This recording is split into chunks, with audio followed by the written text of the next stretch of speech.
Hi everyone, welcome to Poonam's Kitchen. In today's video, I'll share with you a recipe that I innovated to make Papdi Chaat, a spicy street food from the Indian cuisine. In this recipe, the fried discs of papdis are made using bread, making this a very quick and easy recipe. I'll share with you the traditional way and an innovative, unique method to serve Papdi Chaat.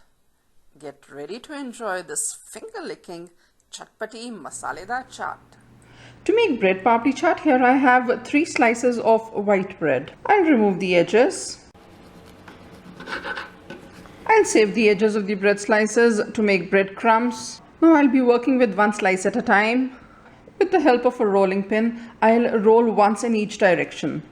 Just once, but roll hard. Once upwards, once downwards. Turn this around. Again once upwards and once downwards.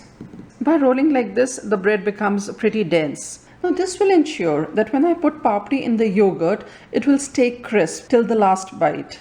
I'll roll all the bread slices. Now 1 slice at a time, I'll cut the papdis from the bread slice. Press hard so that the edges get sealed.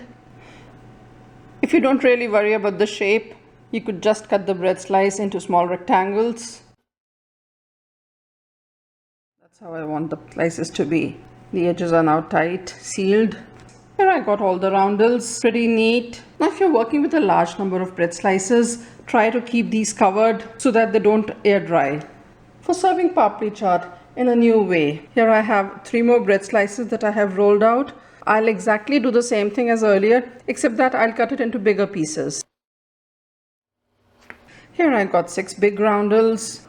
Now let's convert these into papdis. Here I got oil for frying. I've set the heat at medium. To check whether the oil is ready, I'll drop in a piece of bread. You see it starts bubbling on the edges. This is an indication that it's getting cooked, it's getting fried. So the oil is ready. I'll remove this and transfer the roundels. I have to fry these from both sides till they turn light golden. I'll splash some oil. Try not to touch the bread pieces. You don't want to break them. I'll touch these only when I have to flip them over. It might take up to a minute to turn to this shade. This is one side that I am flipping over. This is the color that we want.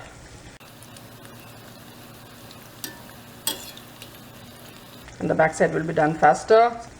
This is the back side. Remove these. I'll remove these on a paper towel so that the excess oil is soaked up. I'll fry the other pieces.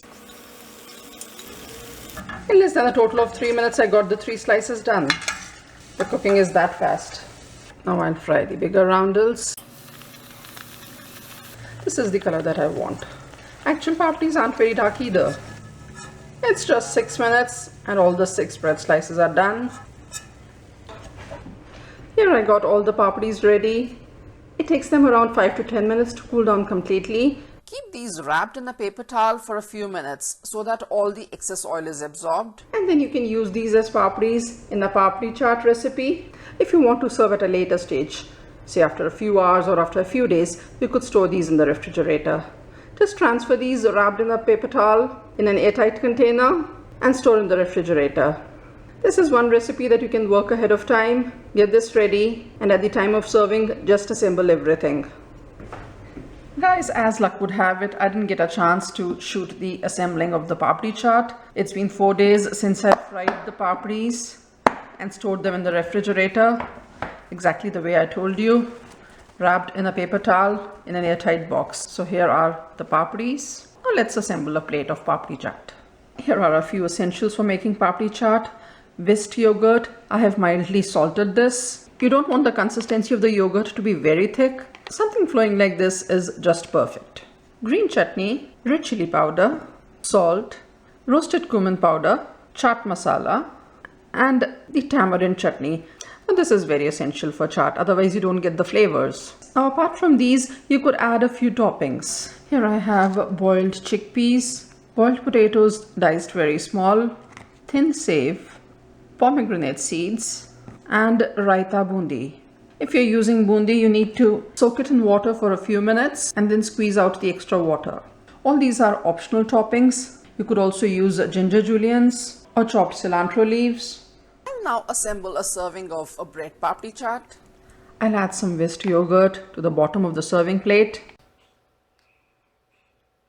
Spread it around. Over this, I'll place the papdi pieces, topped with some more yogurt, a few toppings, chickpeas, boiled potatoes, squeezed bundi.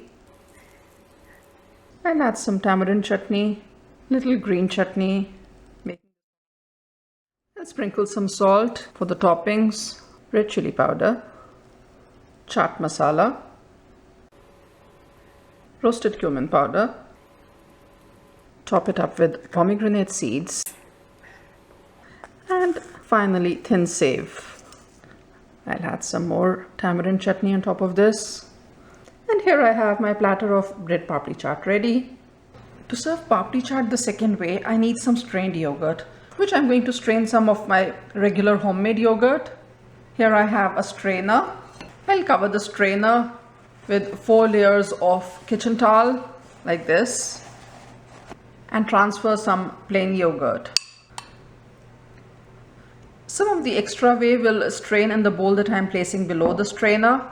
I'll allow this to sit on the strainer for a few minutes. It's been half an hour since I strained the yogurt, and now the yogurt is very thick. I'll transfer it to another bowl.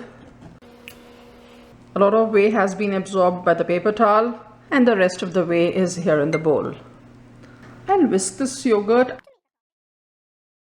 this I'll add a little salt, red chili powder, boiled potatoes, squeezed raita bundi, boiled chickpeas, and a little bit of tamarind chutney for a nice color. Mix this all together and place the bread papdi pieces on the serving plate. First, I'll show you completely how to make one serving. Top the bread piece with the yogurt, little chutney on top, few pomegranate seeds